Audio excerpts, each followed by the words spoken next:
नमस्कार मित्रमैत्रिणींनो, जर तुम्हाला आपल्या चॅनलवरच्या कथा आवडत असतील तर लाईक करत जात जा आणि चॅनलला सबस्क्राईब करून बाजूची घंटी दाबा आणि ऑलवर सेट करा, म्हणजे जेव्हा जेव्हा मी नवीन व्हिडिओ किंवा कोणतीही नवीन पोस्ट अपलोड करेन तेव्हा ती सगळ्यात आधी तुमच्यापर्यंत पोहोचेल। धन्यवाद। तर वळूया आपल्या कथेच्या पुढच्या भागाकडे। तुम्ही सगळे तयार राहा, मी सगळ्यांचा हिशोब पूर्ण करणार आहे। सूरज सिंघानिया तुझाही, अँड माय लवली अमित तुझाही, सानिका बोलली। पण सगळेच आता आश्चर्यचकित झाले होते, कारण सानिका असा काही गेम करेल कोणालाच वाटलं नव्हतं। थांब थांब सानिका, अगं तुला बोट दिलं पण तू तर हातच पकडला की, इतकी कसली घाई आहे तुला हिशोब पूर्ण करण्याची? मध्ये जानू तिला तोडत हसत बोलली, तशी सानिका तिच्याकडे पाहतच राहिली। आता पुढे। हे जानवी, बाद झाली हा तुझी नाटकं, लायकीत राहायचं, समजलं ना? ऐकलं ना मी काय म्हणाले?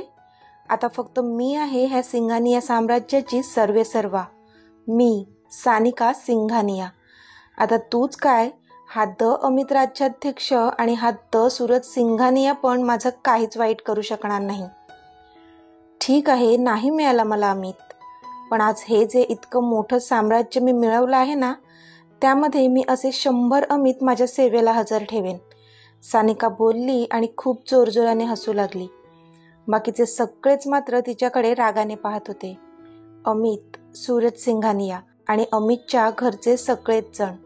पण जानू मात्र हाताची घडी घालून उभी होती आणि ती जे काय म्हणते ते ऐकून नकारार्थी मान हलवली तिने। सानिका, तुला ती म्हण लक्षात आहे का ग?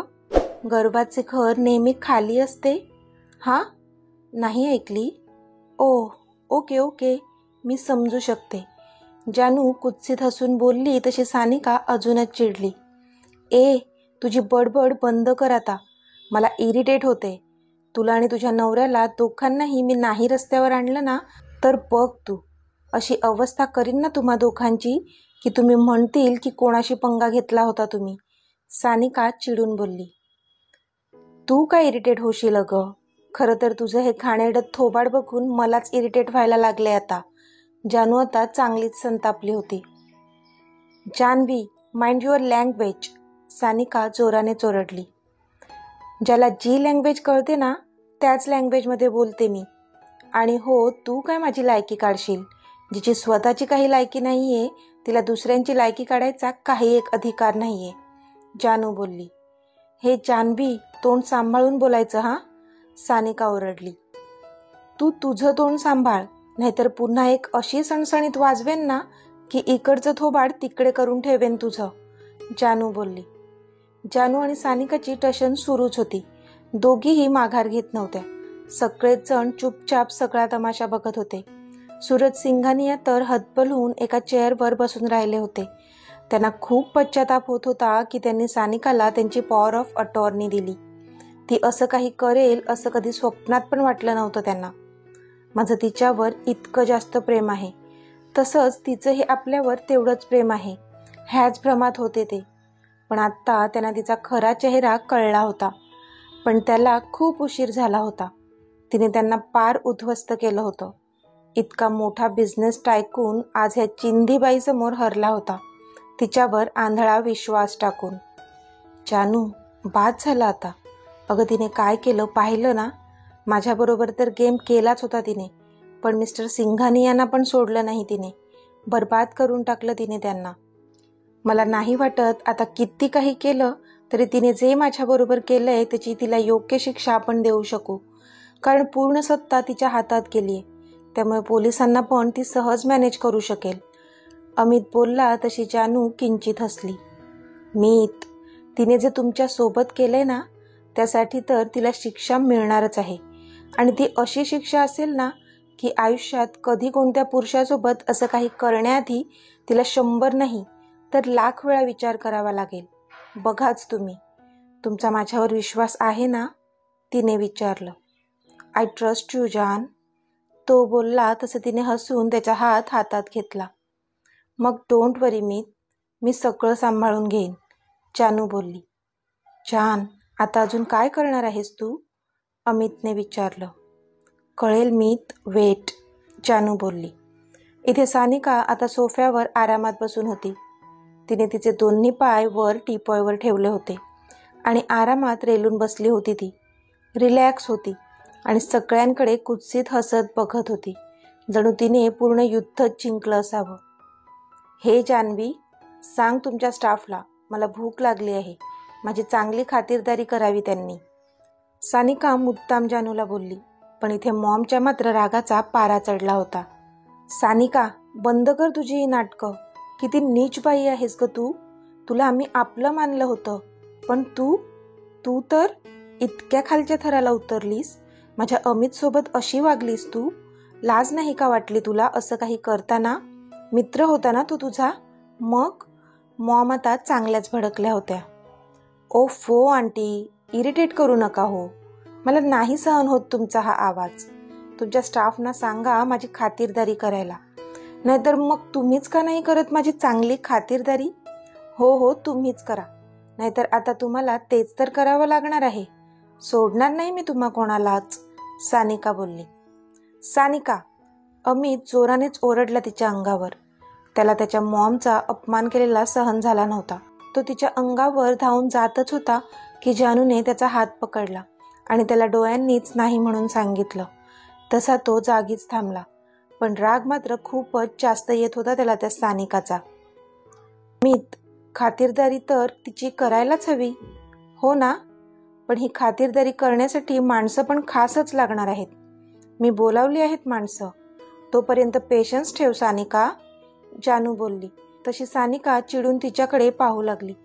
रॉनी सर, मिस्टर मल्होत्रांना घेऊन या प्लीज, जानू बोलली. तशी रॉनीने होमध्ये मान हलवली आणि तो आत गेला.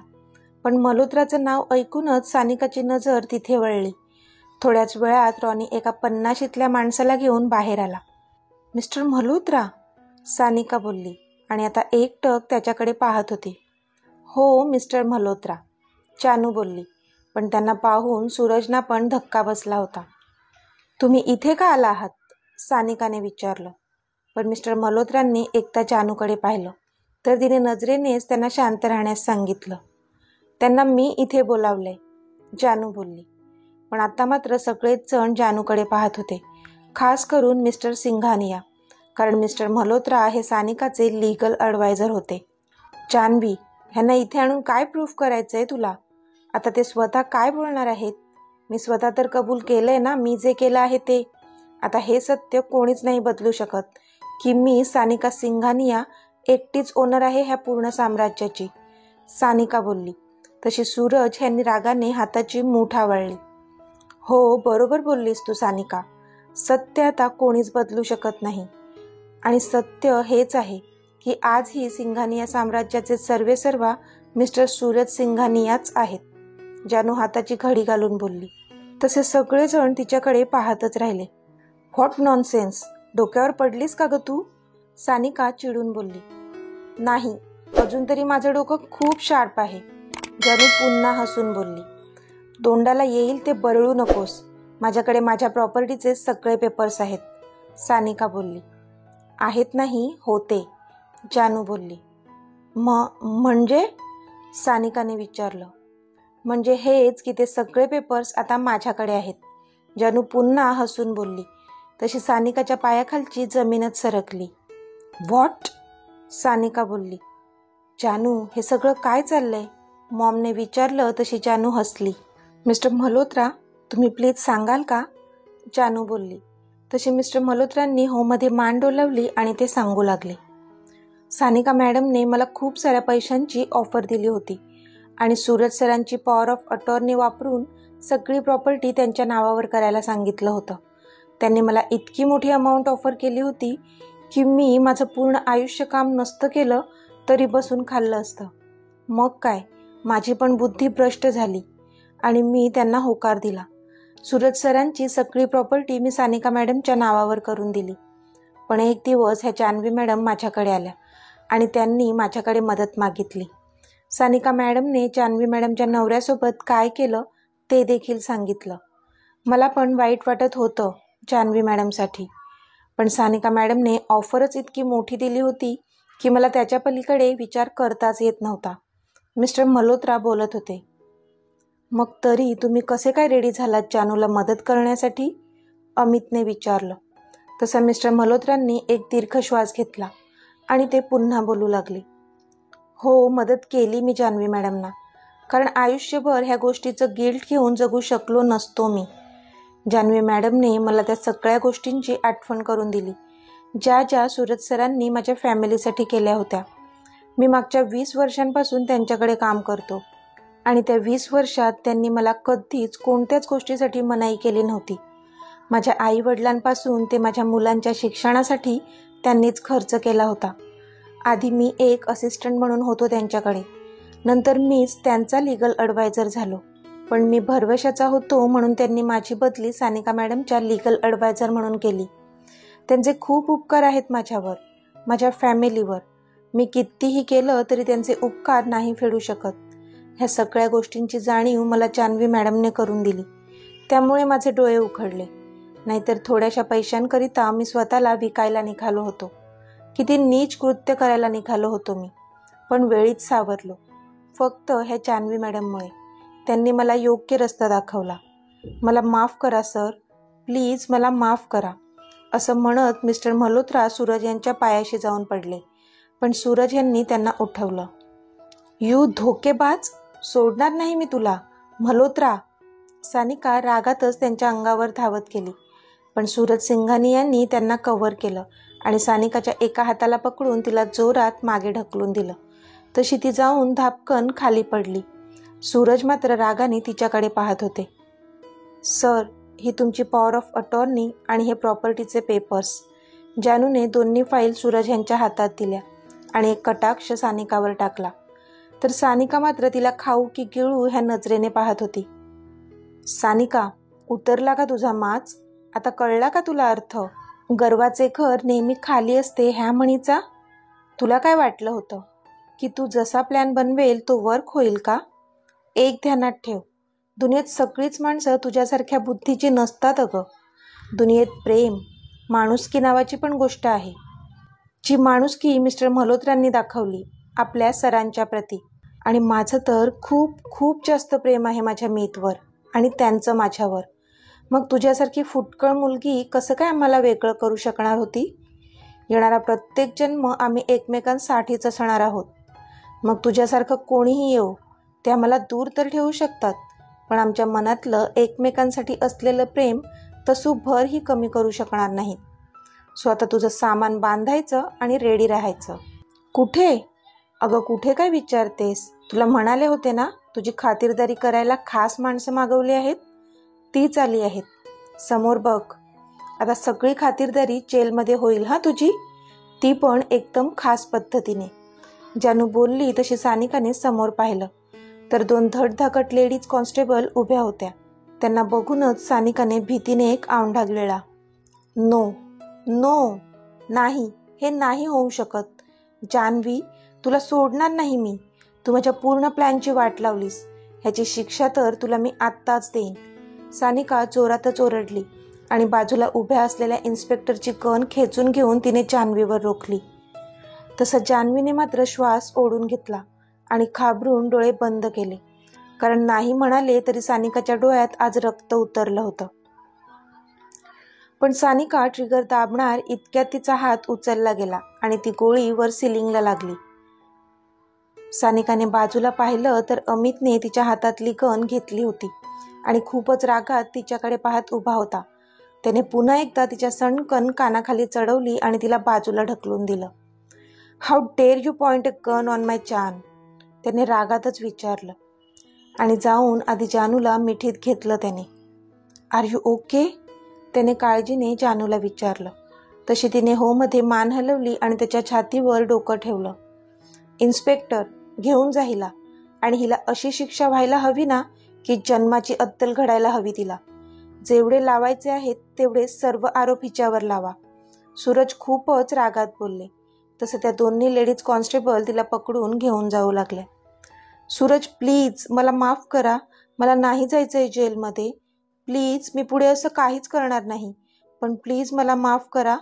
सानिका आता जीवाच्या आकांताने ओरडत होती, पण सूरजनी तिच्यावरून तुच्छित नजर फिरवली आणि स्वतःची मान वळवली. मग पोलीस तिला घेऊन गेले, तिला तिच्या कर्मांची योग्य ती शिक्षा द्यायला. Thank you so much missus Rajyadhyaksha.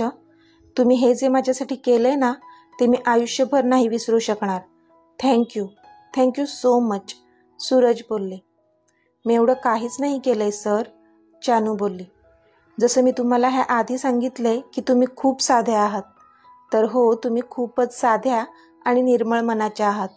तुम्ही इतकं मोठं काम केलंय, पण त्याचा अजिबात तुम्हाला गर्व नाहीये.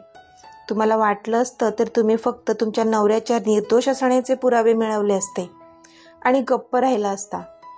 पण नाही, तुम्ही तसं न करता सानिकाने जे माझ्या अगेन्स्ट षडयंत्र रचलं होतं त्याचा पण तुम्ही पर्दा फाश केला आणि मला उद्ध्वस्त होण्यापासून वाचवलं, सूरज बोलले. सर, तुम्ही स्वतः एक चांगला माणूस आहात, सो देव पण तुमच्यासोबत काहीच वाईट होऊ देणार नाही, हे लक्षात ठेवा.